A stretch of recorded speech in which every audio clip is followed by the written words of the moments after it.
अस्सलामुअलैकुम वरहमतुल्लाहि वबरकातुह। कैसे हैं आप लोग? अल्हम्दुलिल्लाह मैं खैर आफियत के साथ हूँ। उम्मीद करता हूँ आप लोग भी बखैर होंगे। आलमी हालात हाज़रा क्या चल रहा है? ईरान अमरीका जंग में, गुफ्तो शनीद में, रशिया यूक्रेन में क्या चल रहा है? डोनाल्ड ट्रंप की जहनी क्या हालत है? चलिए एक एक करके बात करते हैं। स्विट्ज़रलैंड में गुफ्तो शनीद हुई। दोनों लोग कुछ बातों पर रजामंदी जाहिर किए, कुछ बातों पर डिसएग्री। लेकिन वहाँ से आने के बाद जो है फिर डोनाल्ड ट्रंप कुछ और बोलता है और ईरान के नुमाइंदे कुछ और बोलते हैं, जिसकी वजह से न्यूज़ बढ़ जाती है और कन्फ्यूज़न भी बढ़ जाता है। सबसे बेहतर यही होता कि जब ईरान वाले अमेरिका के साथ एक रूम में बैठ ही गए थे, गुफ्तगू शुनीद किए, तो आखिर में जो है प्रेस कॉन्फ्रेंस भी कर लेते साथ साथ में, और वहाँ पर किस चीज़ों पर रजामंदी हुई, किस चीज़ों पर नहीं हुई, एक दूसरे के सामने ही बोल देते ताकि ज़्यादा कन्फ्यूज़न नहीं होता। लेकिन ईरान का मामला भी अजीब है कि वो जो है साथ में बैठे, गुफ्तगू भी किए, सब कुछ किए, जबकि इससे पहले वो कभी नहीं अमेरिका के साथ एक रूम में बैठते थे। ये बात समझ लीजिए, ये फर्स्ट मर्तबा है, यानी अभी हालिया दिनों में। लेकिन प्रेस कॉन्फ्रेंस साथ में नहीं किए, जिसकी वजह से कन्फ्यूज़न बहुत है। अब कन्फ्यूज़न में क्या है कि डोनाल्ड ट्रंप उधर कह रहा है कि इंटरनेशनल एटॉमिक एनर्जी एजेंसी वाले जाएंगे और यहाँ पे इंस्पेक्शन करेंगे। ईरान कह रहा है कि ऐसी कोई बात हुई नहीं है, अभी तो दिल्ली दूरस्थ, वो तो सारी बातें तय हो जाएंगी और सारे शरात पूरे हो जाएंगे, तो वो लास्ट की बात है। ये लास्ट की बात को फर्स्ट मर्तबा सबसे पहले क्यों ला रहे हैं? तो ये एक बड़ा मामला है। दूसरी बात यह है कि स्टेट ऑफ हुर्मुज को लेकर के है। डोनाल्ड ट्रंप कह रहा है कि स्टेट ऑफ हुर्मुज ओपन हो गया है, पहले जैसा हो गया है। ईरान कह रहा है कि ये तो सवाल ही पैदा नहीं होता है कि पहले जैसा अब स्टेट ऑफ हुर्मुज रहेगा। आप देखेंगे कि जो वफद गया हुआ था ईरान से यहाँ स्विट्ज़रलैंड, तो वो तो वापस भी नहीं आए और चले गए उधर ओमान, हैसम बिन तारिक से मिलने के लिए कि स्टेट ऑफ हुर्मुज पे जो है कैसे हम लोग कायदा कानून बनाएंगे कि कुछ ना कुछ वहाँ से वसूलेंगे। तो इस पे भी इख्तलाफ आ रहा है। वो कह रहे हैं कि स्टेट ऑफ हुर्मुज पहले जैसा हो जाएगा, और वो कह रहे हैं कि नहीं, पहले जैसा तो हो ही नहीं होगा। हाँ, अभी 60 दिन के लिए हम लोग फीस वगैरह नहीं वसूलेंगे, लेकिन 60 दिन के बाद टोल तो नहीं वसूलेंगे, फीस तो ज़रूर लेंगे, और इसके लिए हमारी ओमान से बहुत दूर तक बात हो गई है। तो दो इख्तलाफ हो गए, एटॉमिक जो है इंस्पेक्शन को लेकर के और स्टेट ऑफ हुर्मुज को लेकर के। तीसरी बात यह है कि जो फ्रोजन एसेट है उसको रिलीज किया जाए। तो अब रिलीज किया गया है या नहीं किया गया, इस पे भी है। वो कह रहा है कि अभी नहीं किया गया है, और ये कह रहा है कि हो गया है, बल्कि 6 बिलियन का 12 बिलियन ये रिलीज कर दिया है।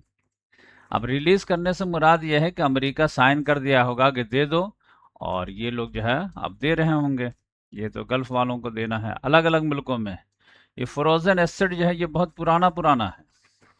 ये आपको आप मालूम है, 1979 में जो इनकलाब आया था, उसके बाद जो है हॉस्टेज वाला मामला जो हुआ था, उस वक्त जो है अमेरिका ने कुछ चीज़ों को ये कर दिया था, फ्रीज कर दिया था, तो वो पैसा रिलीज होना बाकी है।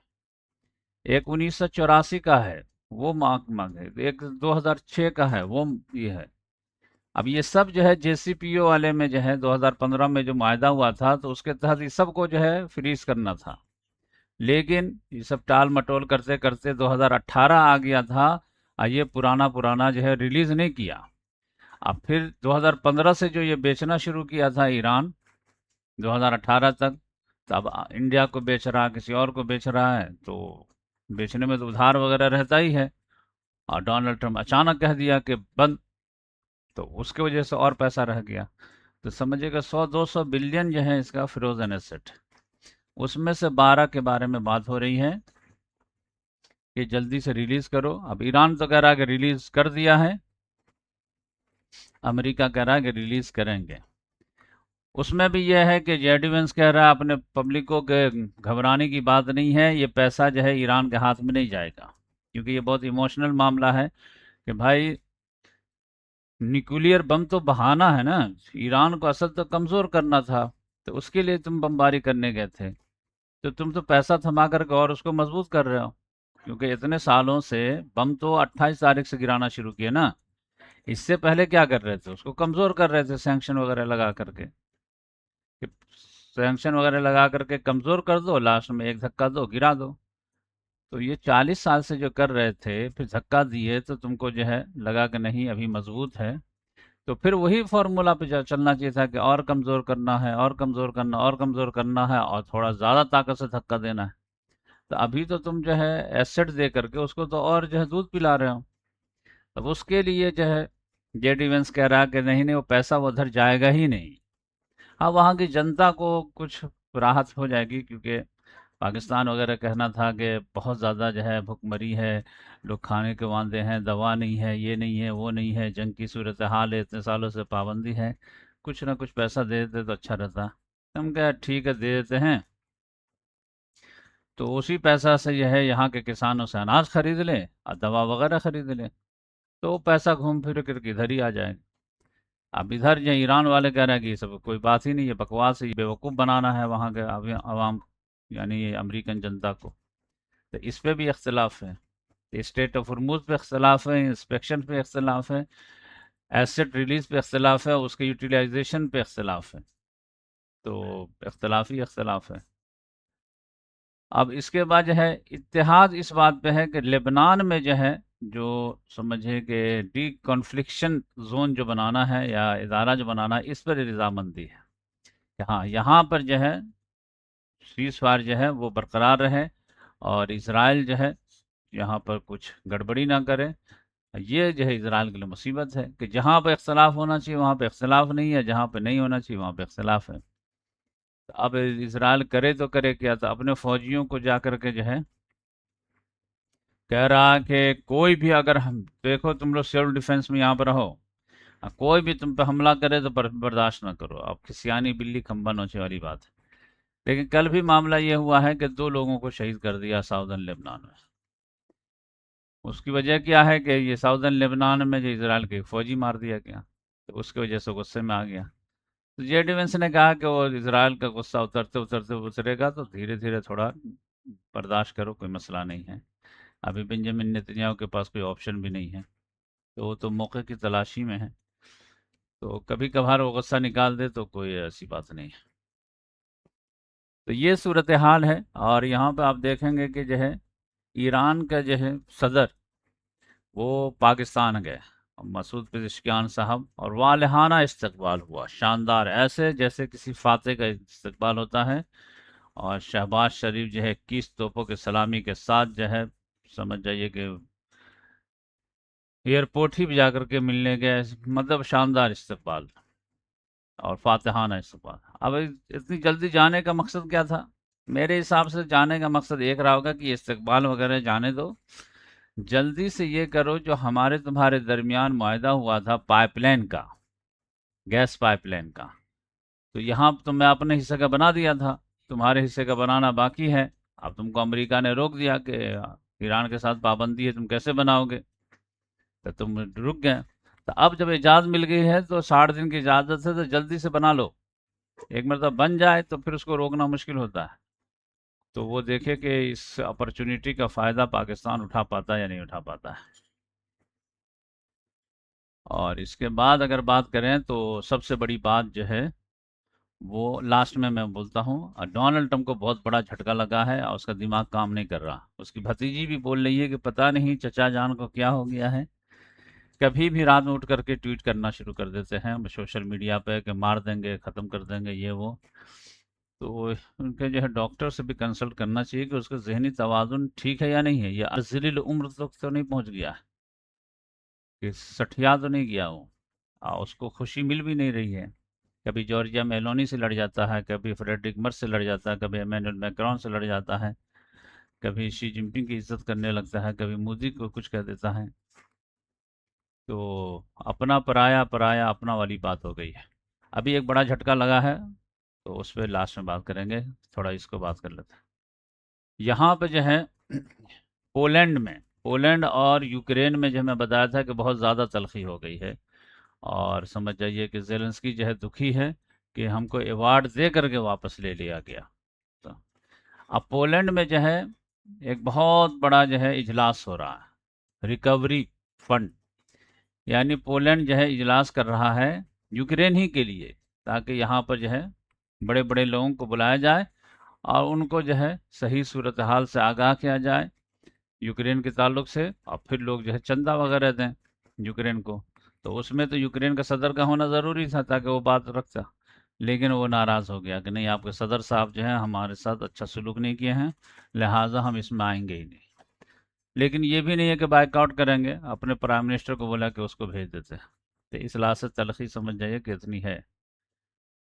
अब ये है कि ज़ेलेंस्की का भी भाव बढ़ गया है। वजह यह है कि मैदान में कामयाबी बड़ी मिल रही है, उसका ड्रोन जो है थोड़ा चमत्कार दिखा रहा है, और उसके वजह से रशिया के लिए प्रॉब्लम क्रिएट हो रहा है।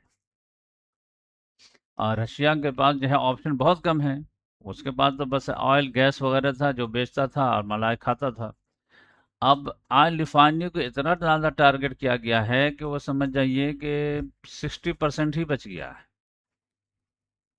इसलिए रशिया में भी ऑयल का शॉर्टेज हो रहा। अब रशिया इंपोर्ट करने के बारे में सोच रहा, एक्सपोर्ट तो जाने दीजिए। अब पुतिन ने कहा है, इतना दबाव आ गया है कि मैं सीज फायर वगैरह करने के लिए तैयार हूँ, लेकिन पिछले साल जो बात हुई थी उसके हिसाब से कहा नहीं, पिछले साल का मामला अलग था, अब मैदान में जो है ज़ेलेंस्की थोड़ा मजबूत है। तो ये तो अब पुतिन का मुतालबा क्या है? पुतिन का मुतालबा वही है कि डॉनबास रीजन में 80% तो हम कब्जा चुके हैं, 20% जो बाकी है वो दे दो, तो इस बार कर लो। अब लोग कह रहे हैं कि अजीब मामला है भाई, जो आप हासिल कर लें वो भी चाहिए, जो नहीं हासिल किए वो जो है टेबल पर हासिल करना चाहते हैं, ऐसा कैसे होगा?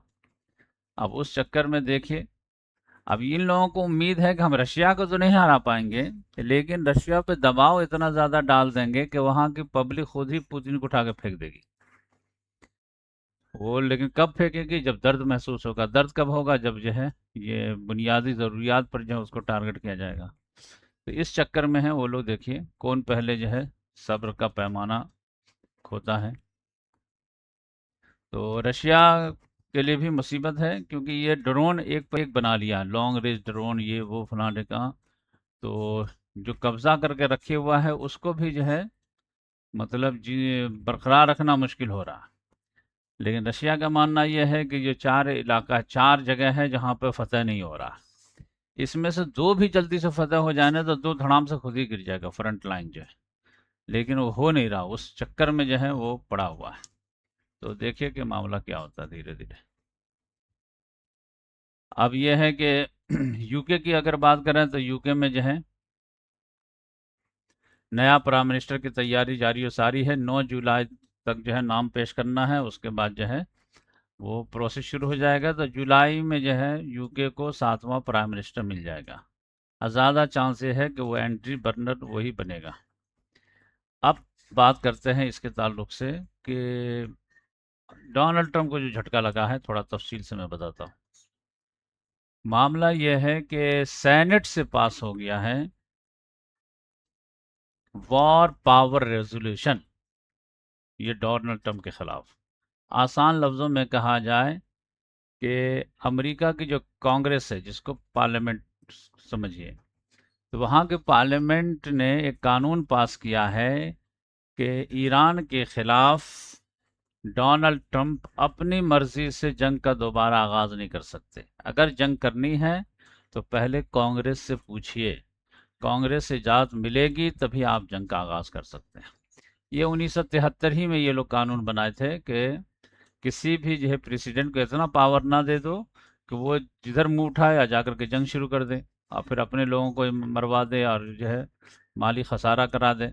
क्योंकि जंग में तो कोई भी रिजल्ट आ सकता है, पॉजिटिव भी निगेटिव भी, और हर चीज़ देखना पड़ता है, कानूनी लिहाज, अखलाकी लिहाज, ये सारी चीज़ें। तो एक आदमी का फैसला और पूरी जो है समझिए कि सेनेट का फैसला। तो इस लिहाज से ये अच्छा कानून बनाए थे, लेकिन इस पे इम्प्लीमेंट नहीं हो रहा। अब यह है कि इन लोगों ने इसको बिल पास हो गया। पास ही नहीं हो रहा था, लेकिन धीरे धीरे ये जो है जंग अनपॉपुलर हो गया, तो अब जा कर के पास हो गया है। अब पास वो भी मुकम्मल हो गया है। यानी इससे पहले जो है कांग्रेस में जो है वहाँ दो हाउस है, हाउस ऑफ रिप्रेजेंटेटिव और सेनेट। सेनेट तो जैसे इंडिया में है लोकसभा और राज्यसभा, वैसे ही हाउस ऑफ रिप्रेजेंटेटिव है और सेनेट है।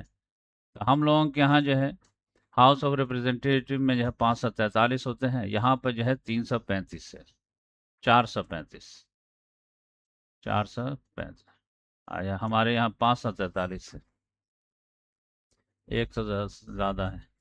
सेनेट में हम लोग यहाँ राज्यसभा में 228 के करीब रहता है, लेकिन यहाँ पर जो है 100 है, फिक्स है। और यहाँ 50 स्टेट्स है, तो उसका हर को जो है 2-2 है बराबर, तो इस लिहाज से 100 है। और हाउस ऑफ रिप्रेजेंटेटिव में जो है जो 435 है, वो जिस स्टेट्स की आबादी ज़्यादा है तो उसमें ज़्यादा है, और जिसमें कम है उसमें कम है। लेकिन ये में जो है सेनेट में बराबर बराबर है, क्योंकि अमेरिका जो है वो फेडरल सिस्टम है। तो समझे कि स्टेट चाहे छोटा हो या बड़ा हो, उसकी अहमियत उतनी ही है। इस लिहाज से वो अहमियत के लिहाज से 2-2 सीट उसको दिए हैं। बकिया इंतज़ामी लिहाज से मामला है तो जो बड़ा है उसको ज़्यादा दिया गया है, जो छोटा है उसको कम दिया गया है। तो इससे पहले हाउस ऑफ रिप्रेजेंटेटिव से ये पास हो चुका था, अब यह है सेनेट से पास होना था। तो हाउस ऑफ रिप्रेजेंटेटिव में जो है, मैं थोड़ा बता देता हूँ जानकारी के लिए, कि 435 में जो है 218 है रिपब्लिकन के पास, और डेमोक्रेट के पास जो है 212 है। तो कितने हो गए? 230, 430 हो गए, 430 हो गए। और 4 सीट जो है खाली है, और 1 सीट जो है इंडिपेंडेंट। तो इस लिहाज से 435 हो गए। लेकिन बहुत सारे जो है लोगों ने जो है इधर जो है वोट कर दिया था रिपब्लिकन में से, इस लिहाज से ये पास हो गया था। अब सेनेट में भी जो है डोनाल्ड ट्रंप की अक्सरियत थी, तो फिर यहाँ था कि यहाँ जो है ये बिल रोका जा सकता है, लेकिन यहाँ भी कल पास हो गया, जिसकी वजह से डोनाल्ड ट्रंप का मूड खराब है। यहाँ पर मामला क्या है कि 53 जो है वो रिपब्लिकन के पास है, और 45 जो है डेमोक्रेट के पास है, और 2 जो है इंडिपेंडेंट। तो टोटल कितने हो गए? 5, 3, 8, 2, 10 के 0, हमारा 1, 5, 4, 9, 1, 10, 100 है। अब इसमें जो है आराम से लग रहा था कि जो है 53 है ही, ये दोनों मिल भी जाते हैं तब भी यही पास हो जाएंगे।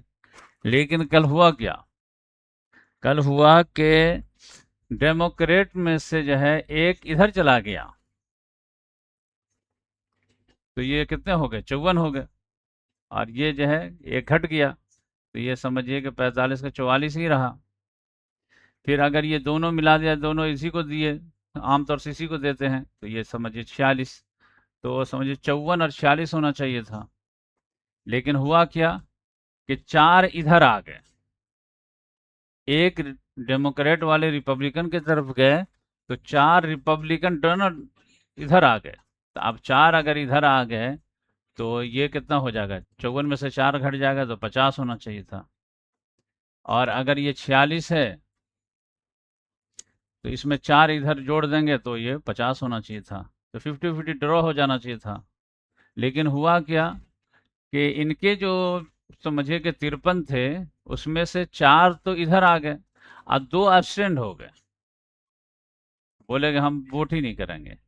तो इस लिहाज से ये 50 में से 2 एब्सटेंड हो गए, तो ये 48 रह गए, और ये 50 हो गए, तो ये पास हो गया। अब डोनाल्ड ट्रंप कह रहा है ये तो दुश्मन को फ़ायदा पहुंचाना है, ये है वो है, का कुछ भी करो। अब ये है कि ये ज़्यादा सख्त कानून नहीं है, और डोनाल्ड ट्रंप चाहे तो इसको जो है एज ए प्रेसिडेंट इसको वीटो कर सकता है। लेकिन सिंबॉलिक तो बहुत बड़ा मामला है ना, कि भाई आप कौन सी जंग लड़ रहे हैं जिसमें आपके पार्टी वाले भी आपके साथ नहीं दे रहा, और 70 से 80% लोग कह रहे हैं कि ये जंग सही जंग नहीं है। ये खामखा की जंग है। यानी जो काम आसानी से हो सकता था वो, और आप देख लीजिए कि बराक ओबामा जिस जो डील किया था उससे भी बेकार डील किया इसने। तो लोग कह रहे हैं कि फ़ायदा क्या हुआ, इतना ज़्यादा बदनामी हुई, इतने लड़ाई झगड़ा, इतना जानी नुकसान, माली नुकसान, ये सारी चीज़ें, और डील जो है उससे भी बेकार ले रहे हो। तो वो कहते हैं ना कि खाया पिया कुछ नहीं और गिलास थोड़ा 12 आना वाली बात है, खोदा पहाड़ निकला चूहा वाली बात है। तो ये मामला है। तो अब अगर इन लोगों का जो है ये इरादा है कि ये डील को निभाना है, तब तो डोनाल्ड ट्रंप के लिए बहुत ही बेकार है और ईरान के लिए बहुत ही अच्छा है। लेकिन अगर इन लोगों का जो है सिर्फ टाइम गेन करना है, धोखा देना है, 60 दिन के बाद जो है तैयारी करके फिर जंग वगैरह करना है, तो उसका क्या रिजल्ट आएगा वो खुदा बेहतर जानता है। हम लोगों के लिए क्या है, हम लोग तो बस जो है फ़लस्तीन के हिसाब से देखते हैं कि अगर जो है ईरान वगैरह के जीत से फ़लस्तीनियों की आज़ादी की राह हमवार होती है, तो हम लोगों को, सब लोगों को बहुत बहुत मुबारक। और अगर जो है फ़लस्तीन की किस्मत में जो है इन लोगों के जीतने से कुछ फ़ायदा नहीं होता है, तो ठीक है, दो लोग लड़ रहे हैं, उसमें ईरान जीत जाए तो ये अच्छी बात है, और अमेरिका इजराइल को किसी तरह भी नुकसान पहुंचे ये सुकून वाली बात है।